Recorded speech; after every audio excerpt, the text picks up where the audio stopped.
This is the newsroom for today, Tuesday, June 16, 2020. We're broadcasting to you on E1, Scar TV, NTN, and Tarzi TV in Patika. In the headlines, GECOM to declare Irfan Ali Guyana's 9th president. Guyana reports 12 new COVID-19 cases, bringing the total to 171. More stranded Guyanese return from the United States. The ERC is investigating the Guyanese critic for making racist remarks. And in sport, Athletics Association of Guyana awaiting government's go-ahead before resuming 2020 season. With the news, I'm Avenash Ramzan. Good evening and thank you for joining us. We start off by telling you that Irfan Ali will be declared the 9th president of Guyana. Justice retired Claudette Singh, the chair of the Guyana Elections Commission GECOM, decided on Tuesday afternoon. Justice Singh, at a meeting of the commission, suggested that she will make a declaration based on the results of the national vote recount, which showed the People's Progressive Party beating the APNU AFC by 15,416 votes. The chair has asked the Chief Elections Officer to prepare a report according to the figures produced from the recount. Once the CEO presents his report, the chair will have 3 days within which to make the official declaration. Justice Singh said she has no power to annul the elections as called for by the APNU AFC and said that party's concerns could be addressed in a court action. In her decision to the commission, Justice Singh asserted that the commission does not have the powers of a court of law to examine and re-examine witnesses or to procure official documents to determine the truth of the allegations made by APNU AFC. The chairperson pointed out that Article 163(1)(b) of the Constitution confers on the High Court the exclusive jurisdiction to determine the validity of an election. She explained that in order to give itself the authority to conduct the national recount, GECOM resorted to Article 162(1)(b) of the Constitution to take such action as appear necessary or expedient to ensure impartiality and fairness. The Chief Elections Officer is expected to present his report to the Commission soon. Commissioner Says Gunraj briefed reporters following the meeting. It's been a long day, but as you're aware, I'm sure most of you have seen the press release from the chairman already, from the chairman's office. As you're aware, there were two proposals or two motions put to the commission this morning. One was put by Commissioner Ben, which was seconded and supported by our side, which proposed that the results of the recount exercise be utilized by the Chief Elections Officer for as being the basis for the declaration of results. The other motion was put by Commissioner Vincent Alexander, which called for an annulment of the elections and the results. There was very lengthy arguments on both sides, and the chairman adjourned the meeting for 3:30, which I also notified you of. At 3:30 this afternoon, the chairman ruled and in effect voted on the proposed three things, three findings she came to. One, that the Guyana Elections Commission has no power or authority to deal with the issues of investigation or pronouncing upon those issues that were raised under the rubric of anomalies in relation to the elections. Two, that any such investigation or any such inquiry has to be done by the High Court, which has exclusive jurisdiction to do so pursuant to Article 163 of the Constitution. And as a consequence, she has ordered the Chief Election Officer to prepare a report. She has ordered him pursuant to Article 177 of the Constitution. She has ordered him to prepare a report pursuant to Section 96 of the Representation of the People's Act for the purposes of declaration of the results of the elections. Those, ladies and gentlemen, are the short facts in relation to what has occurred. We expect in short order that report should come from the Chief Election Officer and that the chairman should call a meeting very shortly for the purposes of completing this exercise. In 2015, a declaration of Region 4, which was the last region, was done on Friday, and by 12 o'clock on Saturday, a meeting was called at which the report of the CEO was presented. That meeting lasted about 15 minutes, and about 2 o'clock that afternoon, there was a swearing in of a president. I expect the same alacrity which attended to the occasion in 2015 to be attended to it now. I think that a weight has been lifted off the shoulders of Guyanese as a whole. All of you, I'm sure, are anxious to have this done because it's obviously not an easy task. It has not been an easy task for us who have been deliberating and dealing with this for over 100 days. And I believe the anxiety of the nation ought now to be somewhat assuaged, and that I believe the tested patience of the nation also should bring some relief. Meanwhile, the APNU AFC nominated commissioners gave their views on the decision of the chair. This meeting was convened or reconvened for the chairman to give a ruling. And her ruling simply is that she will instruct the CEO to declare a declaration.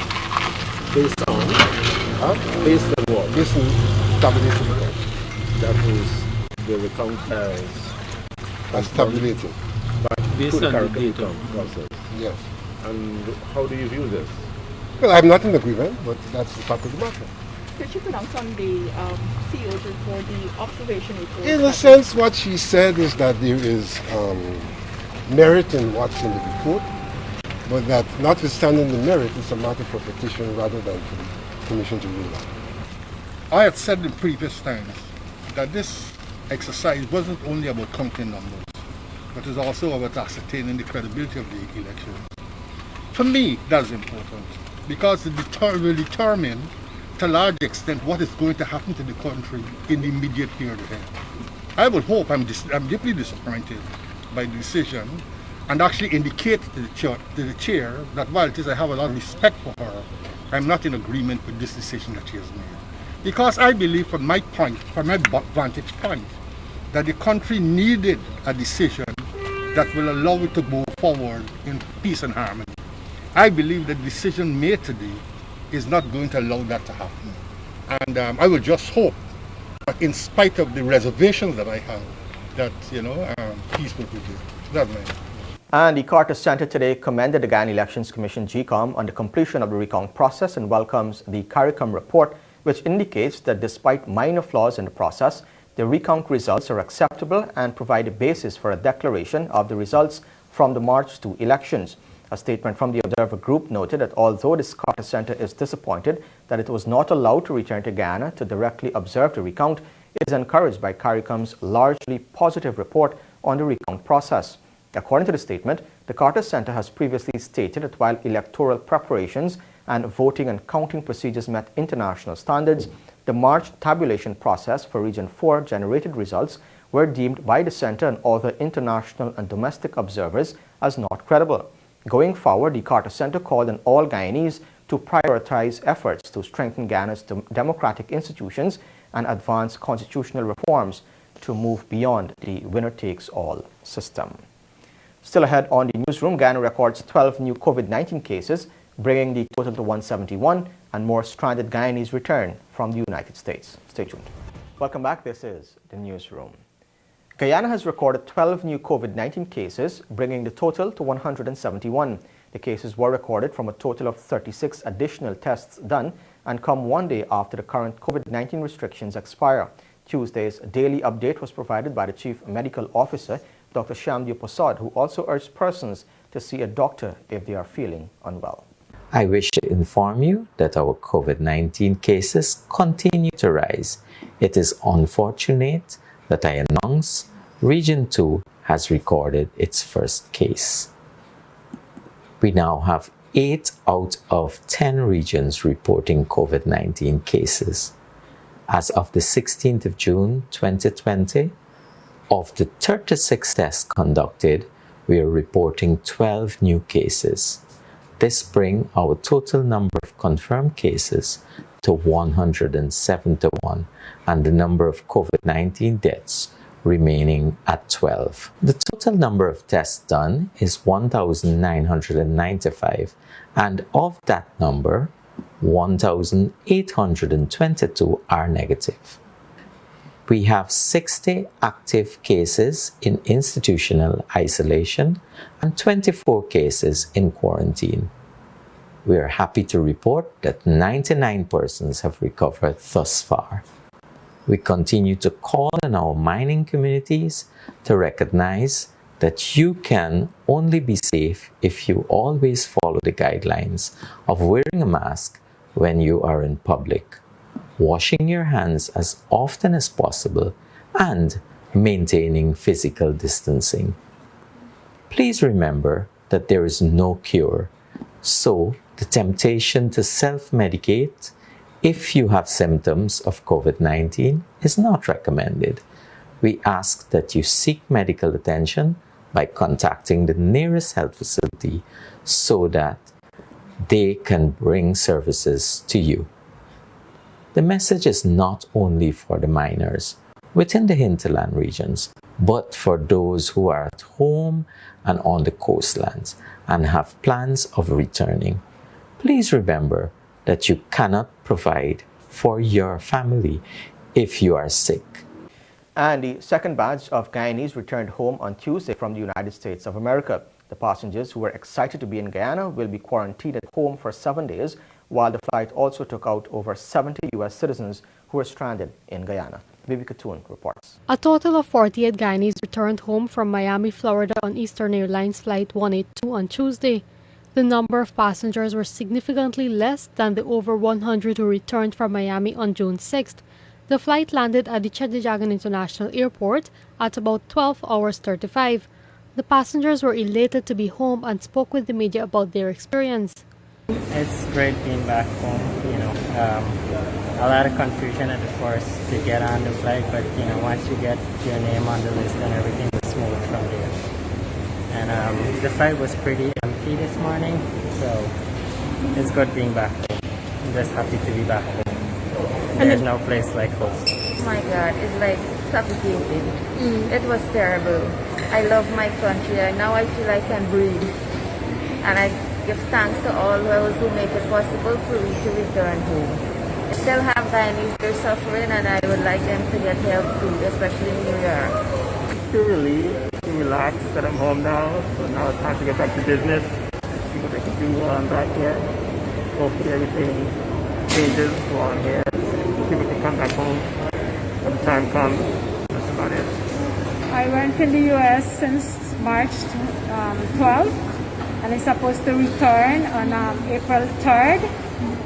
And when the airport shut down, so I got stuck for 3 months, 1 week. So what was that experience like for you? Oh my God, it was so stressful because you have your family back home, and you have your business. I have my business, and just sit there doing nothing, and my husband alone, so he need me, and it was so stressful. Every day I kind of stressed out, my pressure went up, so I'm happy now that I returned home.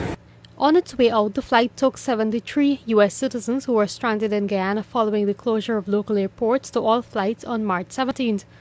All arriving passengers must submit a repatriation form to the Ministry of Foreign Affairs along with a COVID-19 test no less than 48 hours before they travel. All returning Guyanese are subjected to a 7-day home quarantine upon return.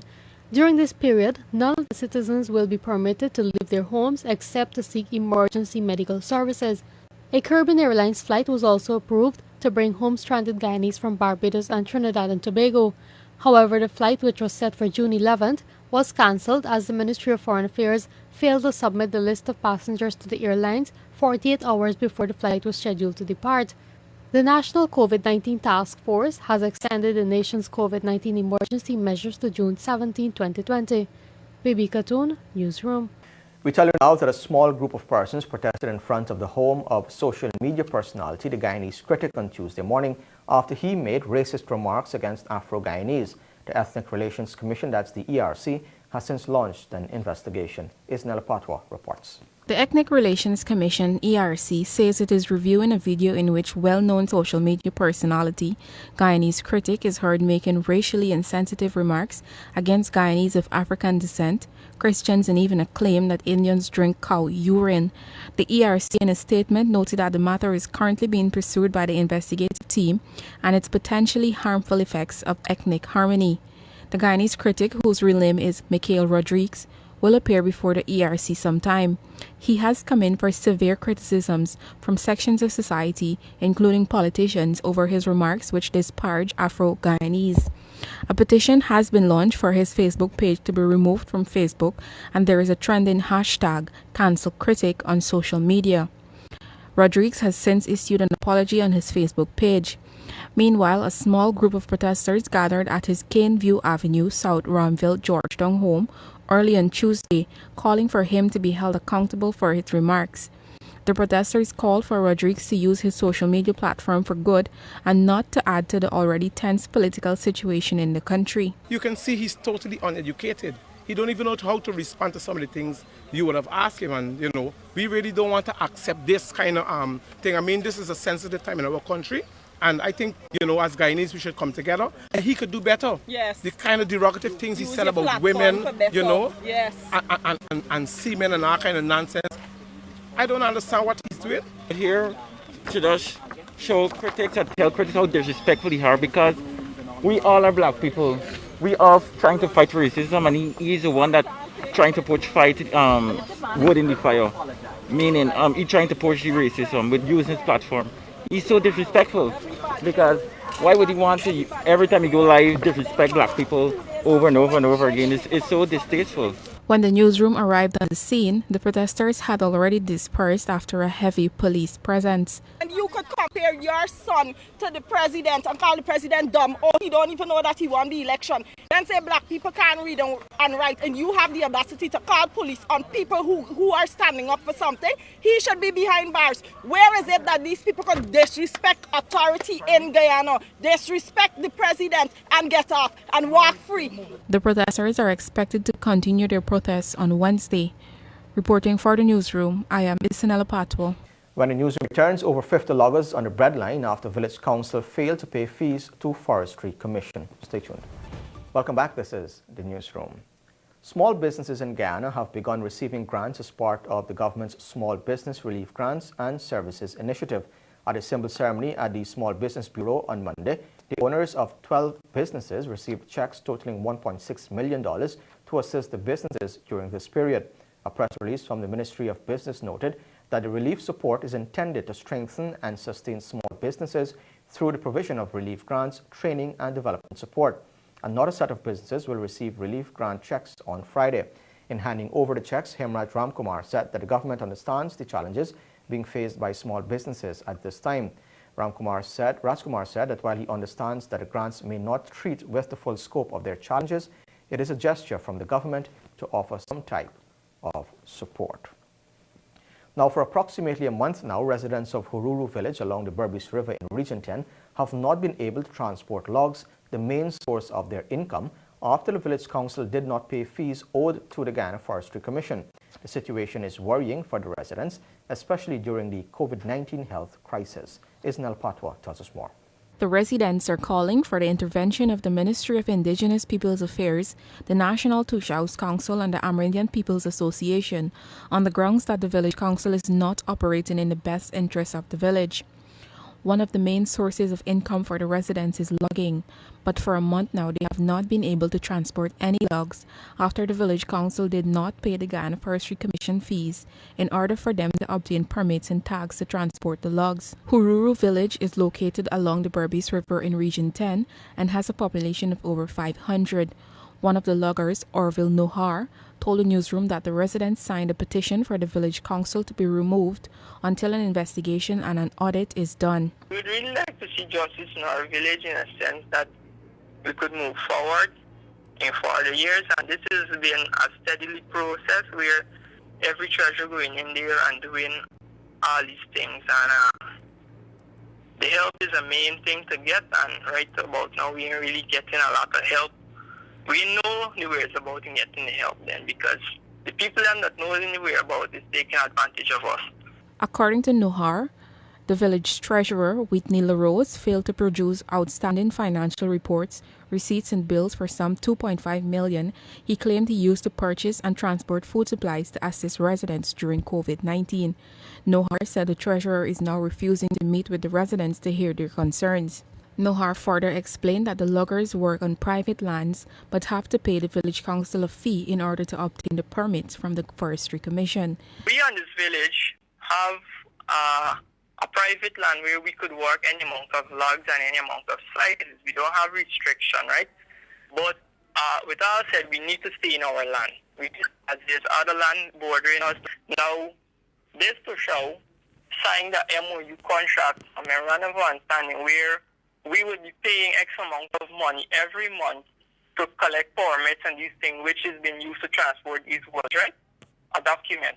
Now, the treasurer took our money and actually misused our fundings, right?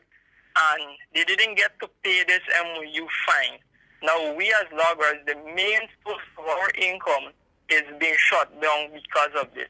The residents are concerned that the treasurer took their monies and cannot provide proof of what it was used for, and now they are left with loads of logs rotten in the village. There are over 50 loggers who are affected. Reporting for the newsroom, I am Isanala Patwo. The Indian High Commission is promoting yoga as a way of easing stress and relaxing the body as COVID-19 measures restrict social gathering. To observe International Yoga Day, the High Commissioner to Guyana, Dr. KJ Srinivasa, told the newsroom that the Commission will be holding daily talks throughout this week on the importance of the practice. On the actual day, which is June 21, there will be a 1-hour yoga practice at the Indian Cultural Center, which will be streamed on Facebook, Instagram, and YouTube. This year, of course, we are in a very special situation. The COVID-19 has had the governments restricting public gatherings, restricting mass get-togethers. So we are not able to do the large-scale events where we expected thousands of people. And so what we are doing is something called as Ghar Ghar Yoga, means yoga from the homes. So we are trying to encourage everybody to do yoga at their homes with their families. And we are going to live telecast about 1 hour of yoga through social media, YouTube, Facebook Live, and at the same time through television channels in Guyana. You know, when you do the exercises, for example, in the morning, like I do yoga from 5 to 6 in the morning, you wake up with a fresh mind. You have to do exercise to keep your body healthy. So yogic postures actually help in relaxing your body and at the same time stretching your body and trying to exercise the body parts. When you do that, you also do these pranayama, the respiratory exercises. That helps in deep breathing, takes the oxygen to the fullest extent in the lungs, which is then distributed to the body. So when you get oxygen distributed to all the parts of your body, and also there are certain chemicals which are released when you do meditation. So this actually is proven to reduce the stress. So when you are in a calm phase of mind, your stress is gone. And this is got about by doing your meditation and pranayama along with yoga. And at the same time, the clear thinking ability you get after doing this meditation, trust me, you should try it. I do it every day, so I can tell you. 10 minutes a day meditation can really improve your productivity a lot. We are also having an essay competition on how yoga has impacted life for young students and youth. We are also having poster competitions, art competitions on yoga. We are holding the yogic postures. You take pictures of yogic postures and you submit it to us, and we give prizes for the best postures. So we are trying to involve the youth, the young, and also the middle age and above, because yoga, of course, just doing it on one day in a year doesn't help, but we have to inculcate a culture.